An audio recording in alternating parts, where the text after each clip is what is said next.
요즘 아이들은 성장 상태, 이 발육 상태가 예전과는 참 많이 다르게 발전되어 있다라는 생각을 많이 해보게 됩니다. 요즘에는 초등학생 고학년만 되어도 키가 저하고 비슷한 정도에 이르는 친구들이 많이 있습니다. 그러다 보니까요, 우리 교회에만 해도 초등학생 고학년쯤 되면 제가 만만해 보이기 시작하나 봅니다. 그래가지고 제 옆에 와서 이렇게 키를 재보는 겁니다. 막 해가지고 막 어느 정도 왔나 이렇게 막 저를 키 재는 기계처럼 사용하고 있는 아이들이 있습니다. 그런 모습을 볼 때면 제가 뭐라고 할까요? 저리 가! 이렇게 이야기를 합니다.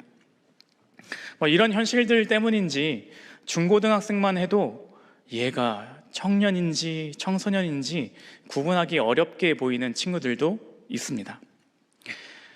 그런데 이들이 구분되는 때가 있는데요, 제가 보기에는 학생들이 학생 신분에 어울리지 않는 것을 할 때 제일 많이 저는 구별이 되더라고요. 어떤 지인분하고 뷔페 식당을 간 적이 있습니다. 먹고 있는데 어디선가 단체로 그 식당을 찾아왔습니다. 그래서 같이 간 일행들 사이에서 논쟁 아닌 논쟁이 벌어졌습니다. 쟤들이 고등학생일까 대학생일까? 막 쟤는 고등학생 같다, 여기는 막 대학생 같다, 이런 이야기가 펼쳐졌습니다. 저는 그때 그 아이들이 고등학생이라고 확신을 했습니다. 자, 결과 어땠을까요? 확인을 해본 결과 그 아이들은 고등학생이 맞았습니다. 저의 선견지명. 왜 그랬냐면 화장을 한다고 했는데 되게 안 어울리는 거 있죠. 학생들이 화장을 한답시고 자기는 나름대로 잘하고 이쁘다고 생각하지만 해놓고 보면 되게 어색한 거 있잖아요. 그리고 나름대로 꾸며 입었거든요.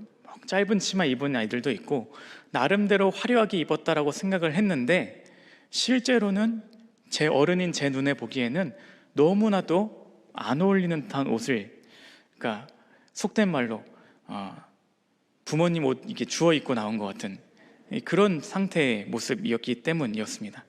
확인 결과 그 친구들은 전주에서 수학 여행 온 친구들이라고 하더라고요. 우리는 그런 경우들을 보게 됩니다. 학생들이 자기에게 뭔가 어울리지 않은 채로 그렇게 나름대로 꾸미고 살아가는 모습들을 발견하게 됩니다. 아무리 꾸며도 그게 어울리지 않기 때문이죠. 학생들은 학생일 때 제일 예쁜 것 같습니다. 자신의 때에 자신의 신분에 맞게 행동하고 차려입고 하는 것, 그것이 가장 아름다운 것 같습니다. 교육 목사로 활동하면서 아이들과 수련회를 이렇게 가잖아요.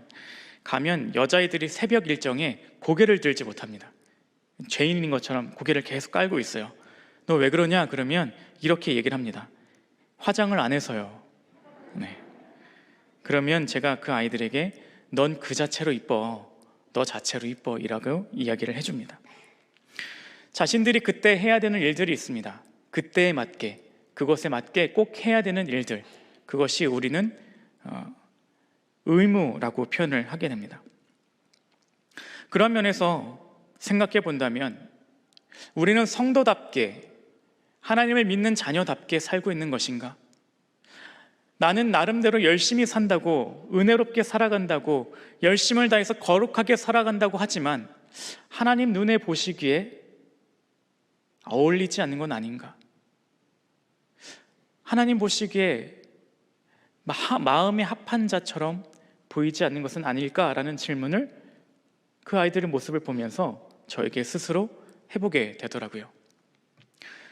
여러분과 제가 하나님 눈에도 합한 사람이 되시기를 축복합니다.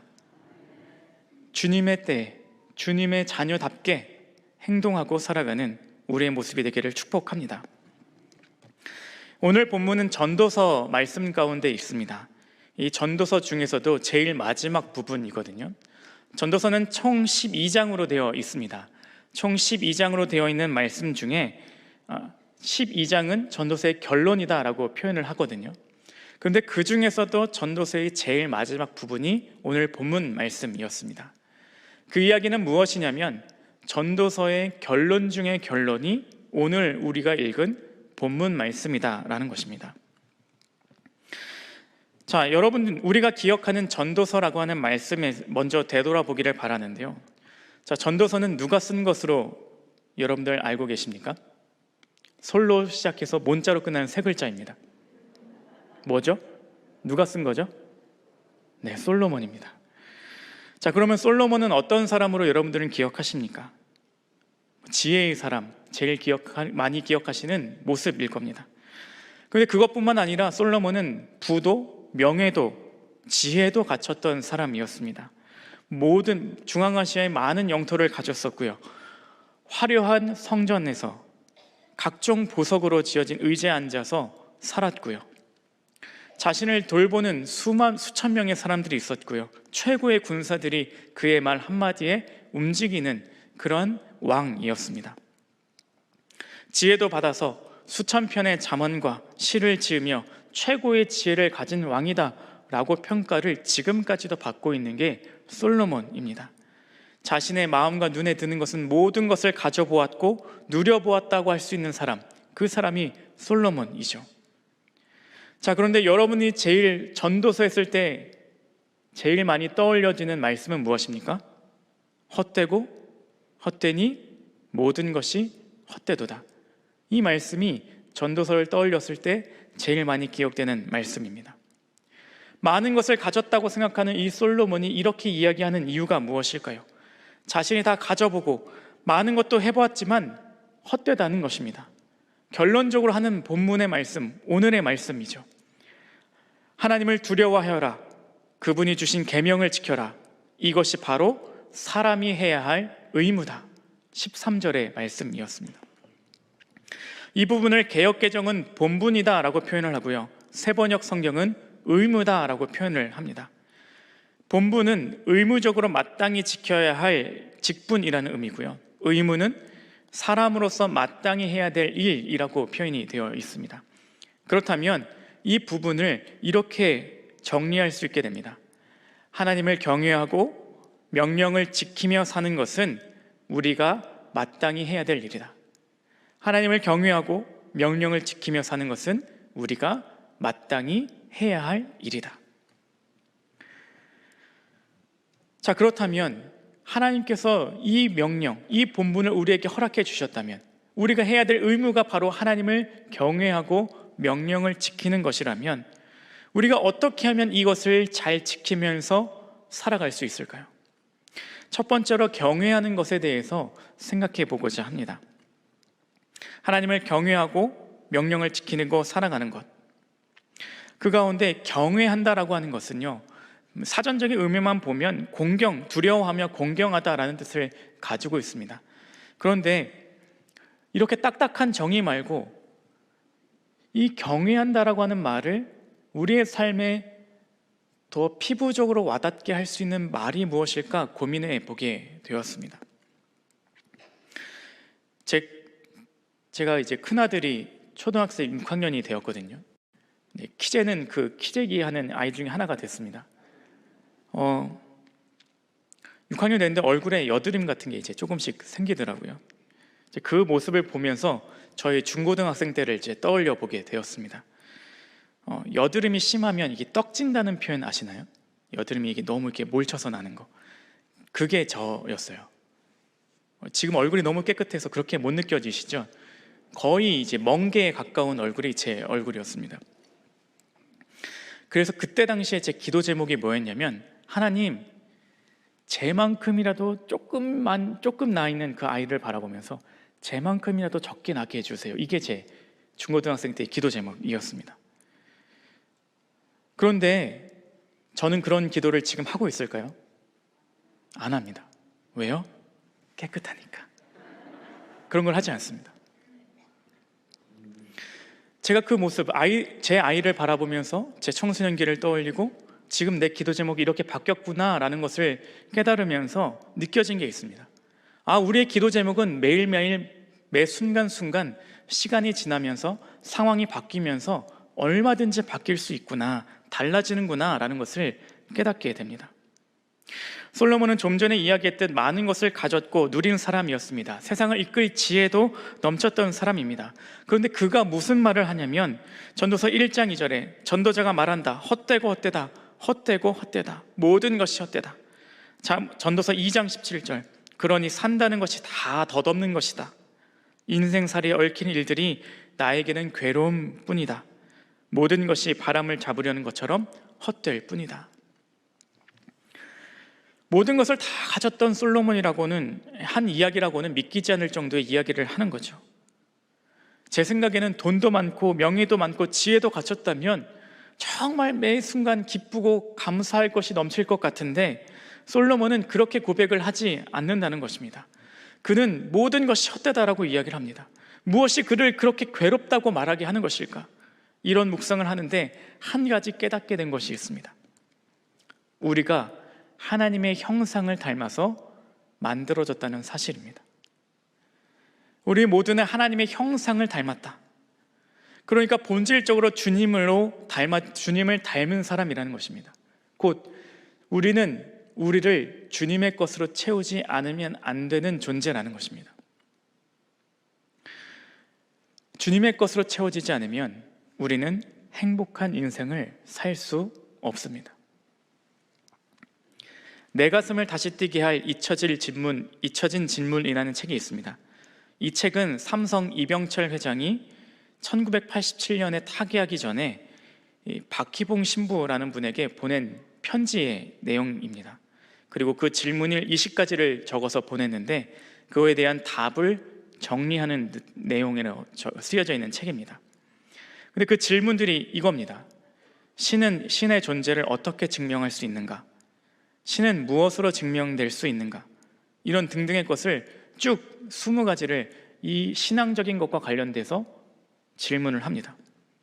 죽어가는 사람이 제일 우리나라에서 돈 많은 부자의 사람이 죽어가면서 한 질문은 결국 신은 누구인가?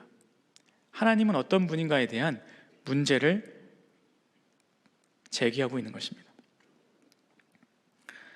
돈이 많고 성공했다고 다가 아니라 진짜로 채워져야 될 것이 있다는 것을 증명해 주는 책인 것이죠. 아담과 하와가 에덴 동산에서부터 원죄를 갖기 시작한 순간부터 우리는 하나님의 형상을 잃어버렸습니다. 훼손당한 것입니다. 창세기의 에덴 동산에 대한 언급한 부분을 기억해 보면 하나님의 형상이 훼손되어지지 않았을 때는 벌거벗어도 부끄럽지 않다고 되어 있습니다. 하나님 안에서 누리는 평안이 그들에게는 있었다는 것입니다. 그들에게는 자유함이 있었던 것입니다.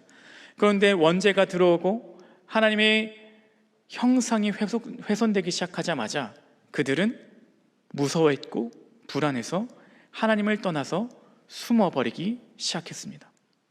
모든 것이 하나님의 형상을 훼손되어 당하고 하나님과의 관계가 깨어지자마자 생기게 된 문제들입니다.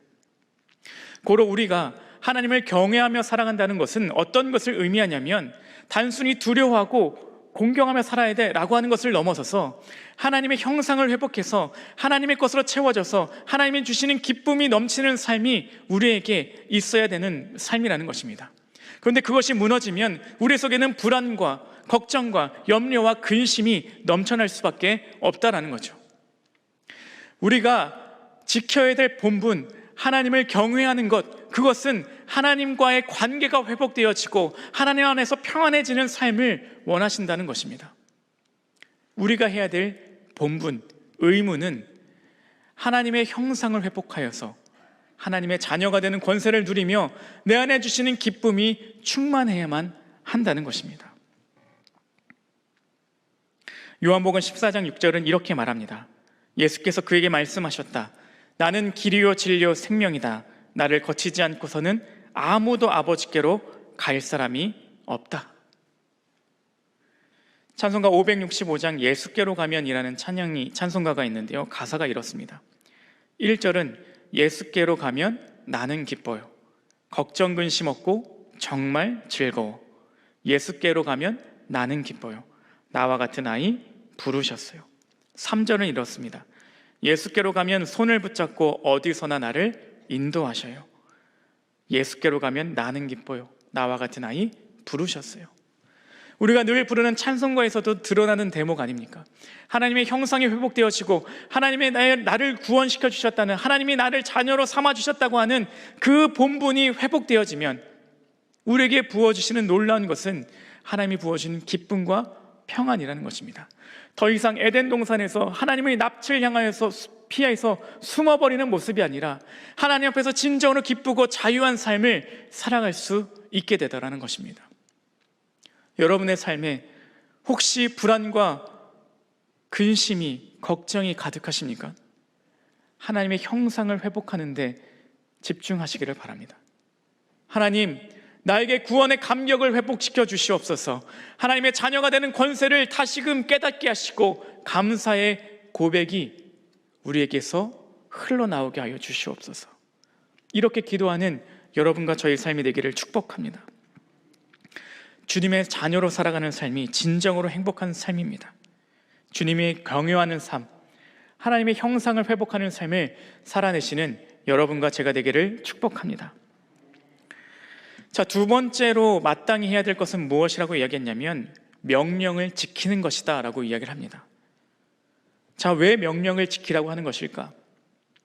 로마에 가면 로마의 법을 따르라고 하는 말이 있습니다. 그것은 내가 어떤 영향력 안에 살고 있는가를 이야기하는 것입니다. 곧 명령을 지키며 산다는 것은 내 소속이 어딘지를 명확하게 하는 것입니다. 주님을 경외하는 삶을 통하여 우리는 주님의 형상을 회복하고 그 명령대로 살아간다는 것은 주님께서 우리에게 가르쳐 주신 대로 살겠습니다라고 하는 모습인 것입니다. 그러니 우리는 하나님의 형상을 회복한 사람으로서, 주님의 자녀된 사람으로서, 그리스도인으로서 나를 무엇으로 채우고 있는지를 돌아봐야만 하는 것이죠. 요즘에 유튜브들 많이 다 보실 수 있으시죠? 유튜브를 딱 열어보면 알고리즘이라고 하는 것이 작동해서요, 여러분들이 여태까지 보셨던 것 그리고 검색했던 것을 바탕으로 추천 영상들을 띄워줍니다. 그러니까 내가 어떤 것을 가까이 하고 살고 있는지를 보여주는 장면들이거든요. 여러분들은 하나님을 자녀라고 하면서 무엇을 가까이 하며 살고 있을까요? 세상을 가까이 하며 살아가는 것인가? 아니면 주님을 가까이 하고 살고 있는가? 올해 우리의 표어처럼 다시 예수께로 가까이 가는 삶인가? 아니면 세상으로 향하는 삶인가? 우리를 점검해 볼 필요가 있는 것 아니겠습니까? 맹모 삼천지교라고 하는 말이 있죠. 맹자의 어머니가 그를 교육하기 위해서 3번이나 이사 다녔다라고 하는 내용이죠. 왜요? 주변 환경이 그 사람을 규정했기 때문이었습니다. 나를 둘러싸고 있는 것이 무엇인지를 분명히 봐야 된다는 것입니다. 나는 하나님의 자녀이기 때문에 나는 하나님의 말씀을 가까이 하고, 나는 기도를 가까이 하고, 나는 찬양을 가까이 하고, 나는 예배를 가까이 하고, 그리고 주님의 성전, 교회를 가까이 하는 삶이 되셔야만 하는 것입니다. 오늘 우리 하루하루를 주님의 것으로 채워가시는 여러분과 제가 되기를 축복합니다. 자, 그렇다면 이 모든 것을 행할 때 기억해야 되는 말씀이 하나 더 있는데요, 14절 말씀은 이렇게 쓰여져 있습니다. 하나님은 모든 행위와 모든 은밀한 일을 선악간에 심판하시리라. 우리는 이 말씀을 보면 꼭 방점을 뒤에다 둡니다. 심판하시리라. 이거에 둬서 하나님을 되게 무서워하는 모습으로 살아갑니다.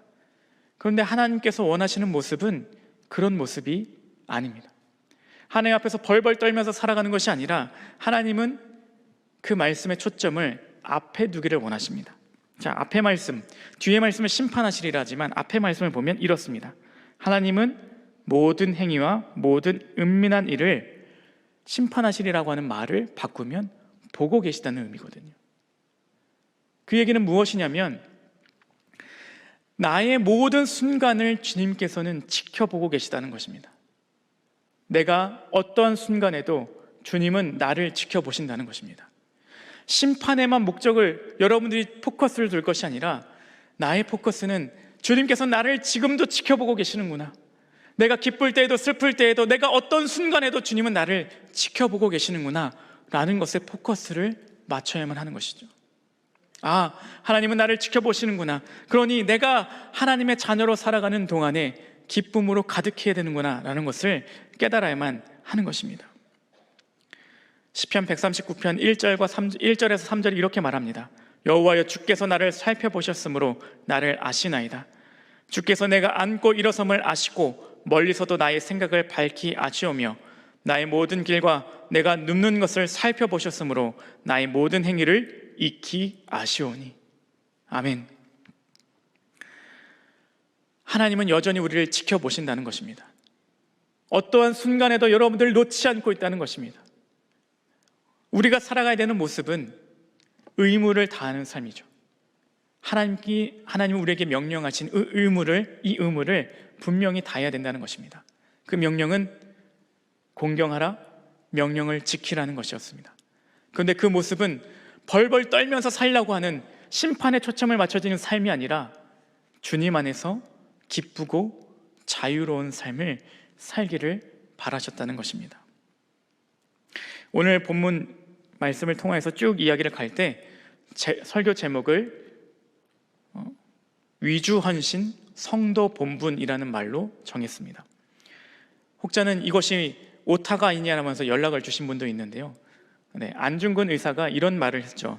위국헌신 군인 본분. 나라를 위하여서 몸을 바치는 것은 군인의 본분이다라고 하는 의미였습니다. 자, 그 말을 살짝 바꾼 거거든요. 위주헌신, 주님을 위하여 헌신하는 것은 성도 본분, 성도로서의 지켜야 할 의무다라는 의미였습니다. 같이 한번 해볼까요? 위주헌신, 성도 본분. 위주헌신, 성도 본분. 주님을 위하여서 나의 모든 것을 드리는 삶, 그것이 주님께서 원하시는 믿음의 삶인 것입니다. 오늘 전도서 12장 마지막 말씀을 읽었는데요, 12장 1절의 시작은 이렇습니다. 너는 청년의 때에 너의 창조주를 기억하라. 청년들에게만 해당되는 말씀이 아니고요, 오늘 우리에게 해당되는 말씀입니다. 여러분들, 어떻게 보면 죄송한 이야기지만 지금 순간이 우리에게 남은 날 중에 가장 젊은 날입니다. 그러니 지금 우리는 성도의 본분을 다해야만 합니다. 하나님을 온전히 믿고 그 안에서 자유로운 삶, 하나님께 모든 것을 의지하는 삶으로 살아가셔야만 하는 것입니다. 그러니 오늘 이 시간 우리가 결단하며 나아가기를 축복합니다. 하나님, 주님의 성도로서, 주님의 자녀로서 본분을 다하며 살겠습니다. 나를 받아주시옵소서. 이러한 마음가짐으로 살아가시는 여러분과 제가 되기를 축복합니다. 기도하시겠습니다.